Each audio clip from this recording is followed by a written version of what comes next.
कर रहा है क्योंकि रेल मंत्री 12 बजे अपना बजट पेश करने वाले हैं। इस बड़ी खबर पर हमारी लगातार नजर बनी हुई है। एक बड़ा पैनल हमारे साथ जुड़ा हुआ है चर्चा के लिए। हमारे साथ मुंबई से के श्रीवास्तव जी भी जुड़ गए हैं, जो कि एक्स मेंबर रेलवे बोर्ड हैं। श्रीवास्तव साहब, आपको लगातार चर्चा में हमारी आवाज आ रही होगी। सवाल बड़ा यही है कि एक विशियस सर्कल बन गया है, साइकिल बन गई है और कैच 22 सिचुएशन है। जी, आप तक आवाज आ रही है? चर्चा में हमारी आवाज आ रही होगी। सवाल बड़ा यही है कि एक विशियस सर्कल बन गया है, साइकिल बन गई है और कैच 22 सिचुएशन है। जी, आप तक आवाज आ रही है? जी श्रीवास्तव जी, ये जानना चाहेंगे कि रेल मंत्री ने कहा कि कठिन भी हो सकता है सफर, क्योंकि उनको लॉन्ग टर्म प्लानिंग कर रही हैं। तो क्या आप देखते हैं कि सरचार्ज के अलावा कोई और चारा नहीं है? और आज अगर मोदी जी ने उनको कोई ब्रीफ दिया होगा तो यही होगा जहन में कि अभी नहीं तो कभी नहीं, ये रिफॉर्म्स अभी हो सकते हैं।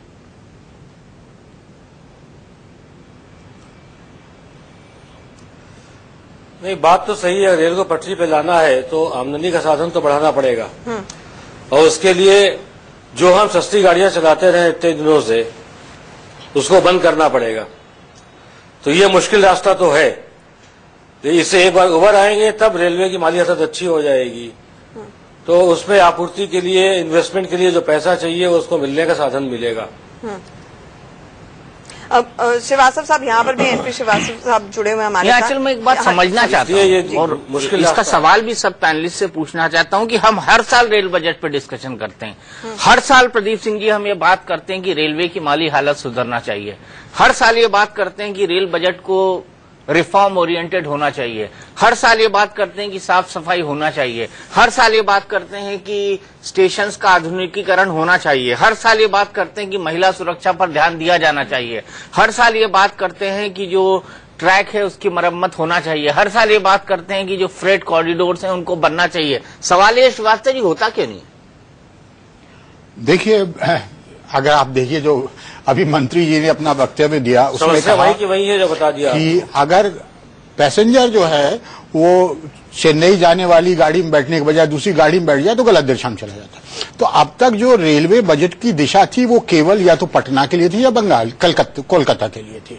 तो अब हमको उम्मीद है, जो अभी तक अखबारों में पढ़ते आए हैं कि प्रधानमंत्री का, वित्त मंत्री का, रेल मंत्री का, सबका रिफॉर्म का एजेंडा है, तो मुझे बहुत उम्मीद है कि कम से कम इस साल, कम से कम 30 साल बाद, क्योंकि मुझे याद है जब माधवराव सिंधिया के जमाने में कुछ रेलवे में बेहतरी आई थी, उसके बाद से इस रेलवे के राजनीतिकरण की बजाय उसके रेलवे का आधुनिकीकरण एवं तकनीकी रूप से उसको सशक्त बनाने के लिए कुछ प्रयास इस बजट के अंदर किए जाएंगे।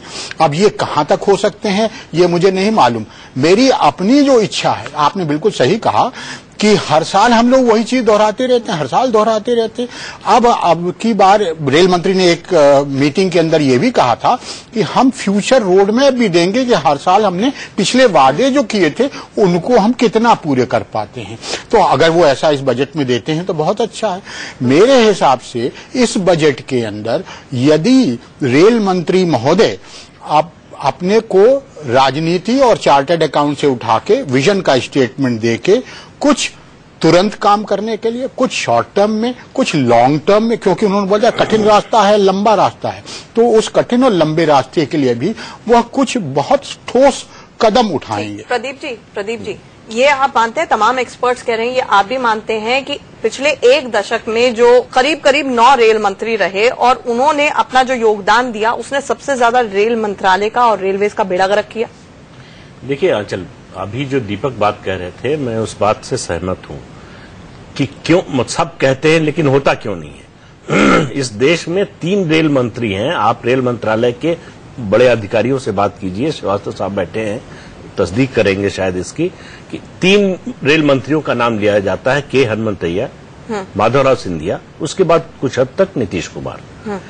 मुश्किल यह है कि रेल मंत्रालय में जो मंत्री बनता है उसके पास रेलवे को लेकर कोई विजन नहीं है कि हम 5 साल, 10 साल, 15 साल में पहुंचना कहाँ चाहते हैं, लेकिन जहां विजन के पहुंचना साथ चाहते साथ पैसा भी चाहिए। नहीं, देखिए ये एक एस्पेक्ट है। पैसे का रोना सब रोते। हमें ये बताइए कि ट्रेन के डिब्बे साफ सुथरे हों, इसके लिए कौन से अतिरिक्त संसाधन की जरूरत है? ट्रेन समय पर चले, इसके लिए कौन से बड़े संसाधन की जरूरत है? ट्रेन प्लेटफॉर्म जो है वो साफ सुथरे हों, वहां पानी की व्यवस्था कम से कम हो, इसके लिए कौन से बड़े संसाधन की जरूरत है?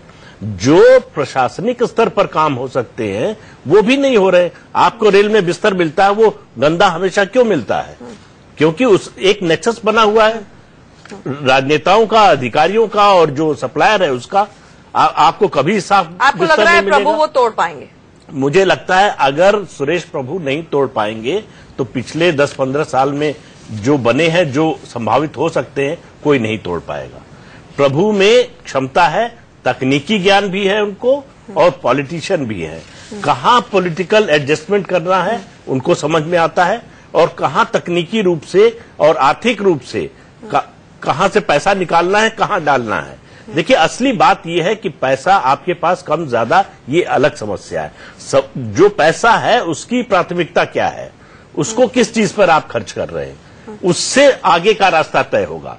कि अगर हमारे पास हमको 100 की जरूरत है, 60 ही है, 50 ही है, तो हम ऐसा काम करें जो दिखाई दे। देखिए, 5 साल, 10 साल, 15 साल का विजन एक अलग चीज है। हम एक यात्री के रूप में हमारी क्या अपेक्षा है कि हम जब टिकट चाहे मिल जाए, हमारी यात्रा सुरक्षित हो, डिब्बा साफ सुथरा हो, कुछ एक्स्ट्रा रिसोर्सेज की जरूरत नहीं है, ये आपका कहना है। उधर एनपी माफ कीजिएगा के श्रीवास्तव जी भी हमारे साथ लगातार मुंबई से जुड़े हुए हैं। श्रीवास्तव साहब, आपसे ये जानना चाहेंगे कि बहुत कमेटियां बनाई जाती हैं। सुरेश प्रभु आए, उन्होंने 3 कमेटियां बना दी, श्रीधरन कमेटी बना दी, विवेक देबरॉय कमेटी बना दी, और इससे पहले Kakodkar committee, Sam Pitroda committee बनती है, वो अपने सुझाव देती है, वो फाइलों में दब जाते हैं, इंप्लीमेंट नहीं होते, तभी रेलवे का ये खस्ता हाल है। क्या ये नेक्सस को, जिस तरह प्रदीप जी ने भी बोला, क्या ये नेक्सस को सुरेश प्रभु बड़ी कामयाबी से तोड़ पाएंगे?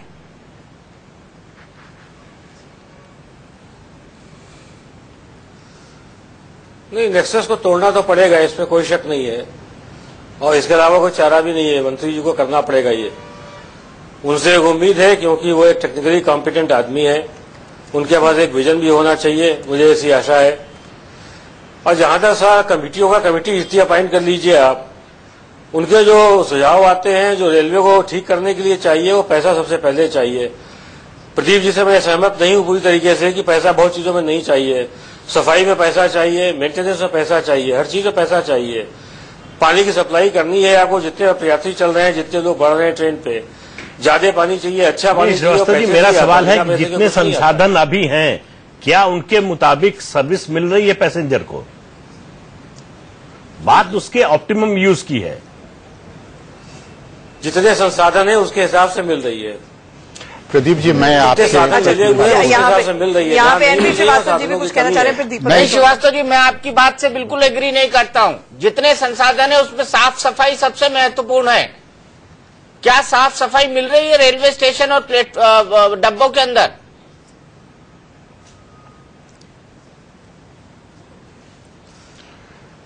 उसमें भी तो व्यवस्था चाहिए, उसके लिए पैसे चाहिए, उसके लिए। अरे जिनको अभी पैसे दे रहे हैं, क्या वो काम कर रहे हैं? आखिर आपने सफाई का जिम्मा किसी को दिया हुआ है, उनकी परफॉर्मेंस क्या है, उसका कोई ऑडिट होता है? देखिए, अगर एक तो ये ऑप्टिमम यूज की बात प्रदीप जी ने कही, दूसरा दीपक बड़ा दिलचस्प ये है कि जो फीलर्स आ रहे हैं उसके मुताबिक स्वच्छ भारत अभियान के तहत ही यहाँ पर स्वच्छता लाने के लिए एक सरचार्ज लग सकता है, तो हो सकता है उसके लिए भी पैसा जुटाया जाए मोदी सरकार द्वारा। आप कुछ कहना चाहते हैं? प्रदीप जी और दीपक जी और के श्रीवास्तव जी, मैं थोड़ा सा इससे फर्क इसलिए कह रहा हूं कि मुझको उम्मीद है कि कुछ बेहतरी इसलिए होगी क्योंकि अब तक जो सरकार से मैसेज आ रहे हैं वो एक ट्रांसपेरेंसी और अकाउंटेबिलिटी के आ रहे हैं। तो होता क्या है कि विभिन्न स्तरों पर रेलवे में जब भी काम के लिए रिस्पांसिबिलिटी फिक्स करनी होती है तो छोटे से लेकर ऊपर तक में कहीं ना कहीं वो बिगड़ जाती है। तो अगर ये ट्रांसपेरेंसी और अकाउंटेबिलिटी का मैसेज नीचे तक जा रहा है प्रधानमंत्री के स्तर से, तो मैं समझता हूं कि रेल मंत्री के स्तर से भी ये जाएगा कि अगर ट्रेन में सफाई नहीं होती है तो अगर स्टेशन सुपरिंटेंडेंट इंचार्ज है तो वो उसको दंडित करना पड़ेगा, या डीआरएम इंचार्ज है तो उसको दंडित करना पड़ेगा।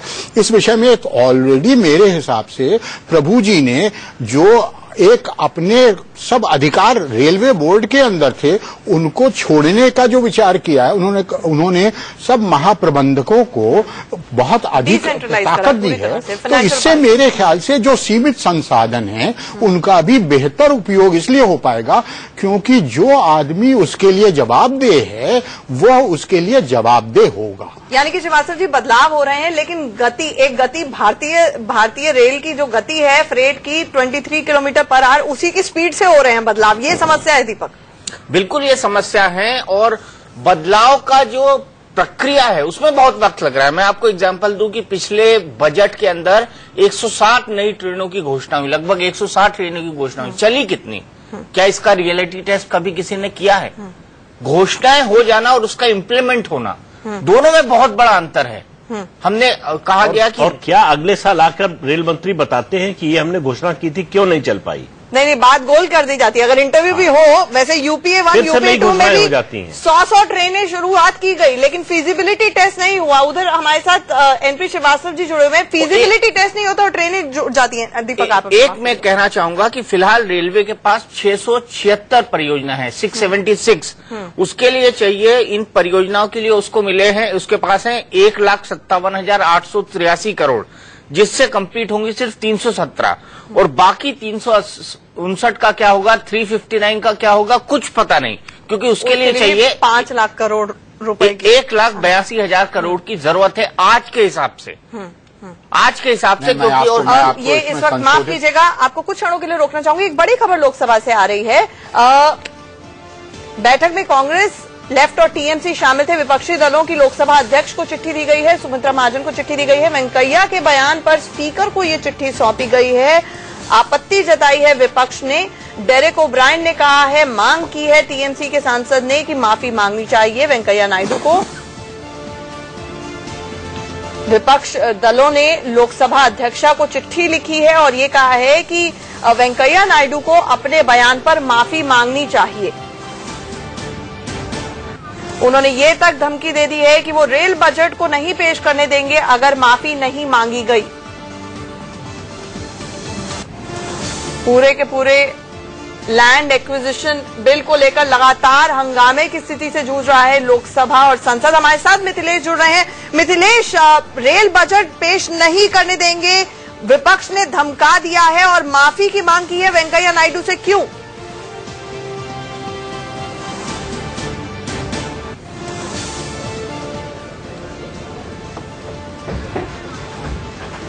लगता है हमारी आवाज नहीं पहुंच पा रही है मिथिलेश तक। दीपक, आप कुछ कहना चाहेंगे?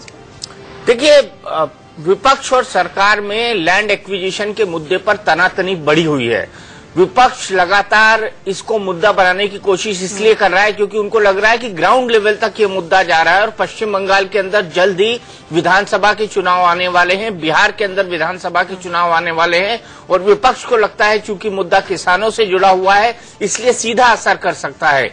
चूंकि भूमि अधिग्रहण का मुद्दे पर सरकार बुरी तरह से फंसी हुई है, उसके सहयोगी दल भी उसके खिलाफत करते हुए नजर आ रहे हैं, इसलिए इस मुद्दे को जितना उछाला जाएगा अचल, ये मुद्दा उतनी तेजी से सरकार की साख पर असर डालेगा।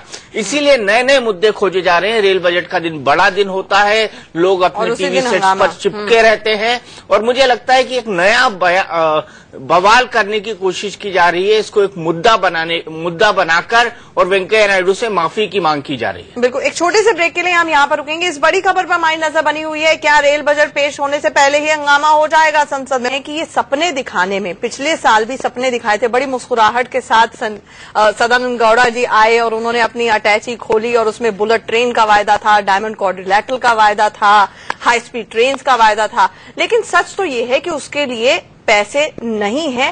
पैसे कैसे आएंगे, इसके लिए प्लान है क्या, ये आज बड़ा सवाल होगा जो सुरेश प्रभु से हमारी निगाहें लगी रहेंगी। बिल्कुल, अगर पैसों की बात की जाए तो अमेरिका में ऐसा होता है कि आजकल एक प्लान ए और प्लान बी बनता है, लेकिन यहाँ पर ना प्लान ए है ना प्लान बी है।